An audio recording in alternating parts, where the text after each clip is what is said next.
I saw the title, and you know what I'm getting at. I ain't on quite on hiatus yet. It's coming up soon.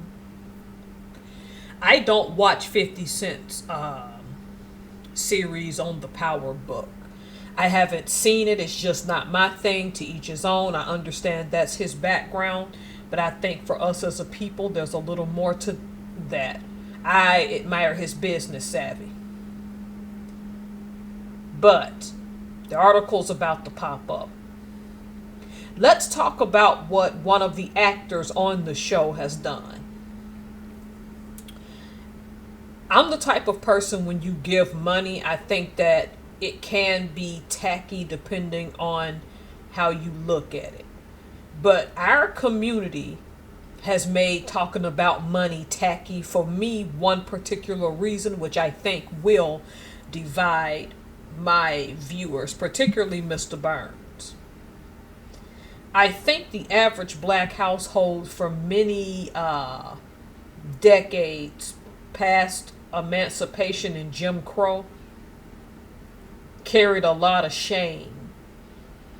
And back then it was just easy to tell you, hey, why can't I discuss money? Because I said so. And it was easy for your parents to snap and get an attitude because they were in a system that they knew was against them. So when they couldn't buy you things, it was easier to get an attitude with you and get you to go away, go back and play and be a kid, than to discuss that it happened to them solely because they were black. Not all the time, but in some cases. So the farther you go back, the more this was a suppressive country when it comes to that. So that rendered this conversation a very hard one to have.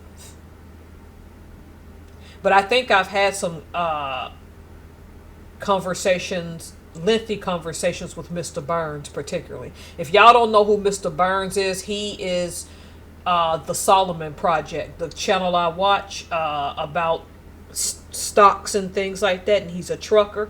Remember, he is not giving y'all financial advice. It's on you to do your own research and get a financial advisor. Okay. We've had these talks at length. And one thing that came up, and I don't remember if it was my channel or his channel, are the consequences of suppressing the money talk. And why our people as a whole get caught up in get rich quick schemes. We take the path of least resistance and get into schemes the most because we want the maximum amount of money in the smallest amount of time after growing up with next to nothing. Instead of getting the financial literacy that will empower us to be resilient, build great communities, and build great businesses. That's what made this actor, who I didn't know until I found this story, very important.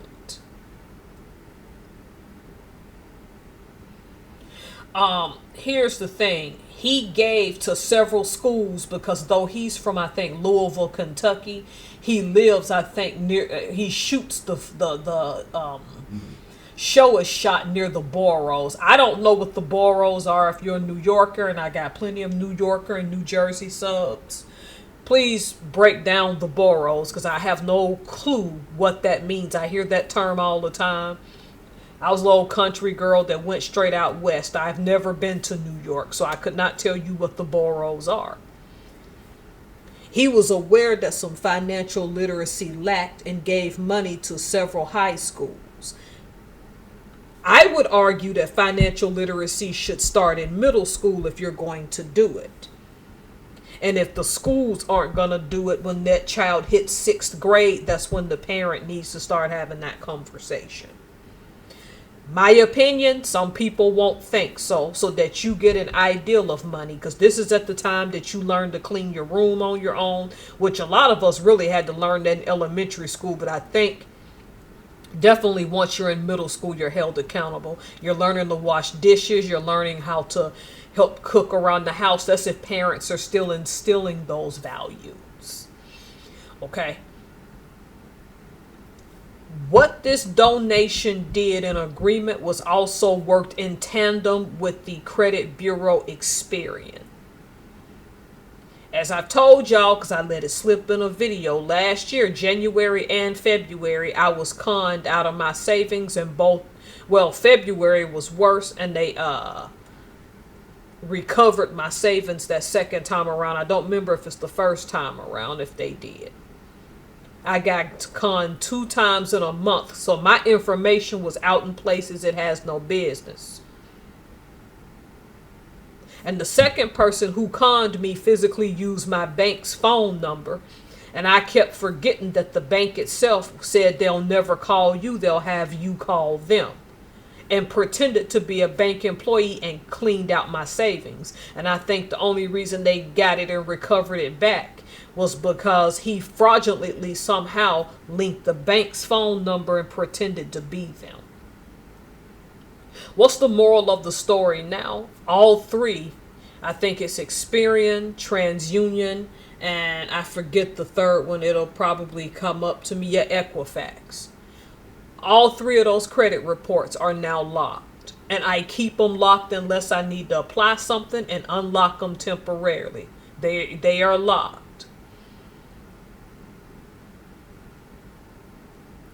And I think TransUnion is the hardest one to get past the security, which I think is a good thing. Because financial literacy is a lot more than discussing the delayed gratification in our communities. It's also about knowing those credit reports and how it affects you. Okay? So the fact that he donated this to schools, when schools don't talk about financial literacy, particularly high school, when you're learning that financial math, because back when I was in high school in the late 90s, you were given a lesson on how to balance a checkbook, and they showed us this several times. I never liked that because I knew somewhere in the near future checks would barely if ever matter. I don't manage a checkbook now. And I never really have in my adulthood because I knew checks sooner or later are gonna go away. But still, we had to learn, and we would be given a lesson on expenses and how to balance a checkbook. But still not enough financial literacy to know things about money, such as the fact that just because you're issued a credit card and you can spend on it, it does not mean it does not add interest, because it does, and that you're not going to have to pay that money back, because you will. No one's having this conversation with these kids now. You're going off to college and you don't know how to budget. I strongly believe that despite the fact that we have a weak economy, what is also true is that we have an economy where people just don't know how to budget and know how to sacrifice and cut back. You want to go out to eat when you want to. You want to go to the movies when you want to. You want to go to high-end spa days when you want to, and it's not that simple.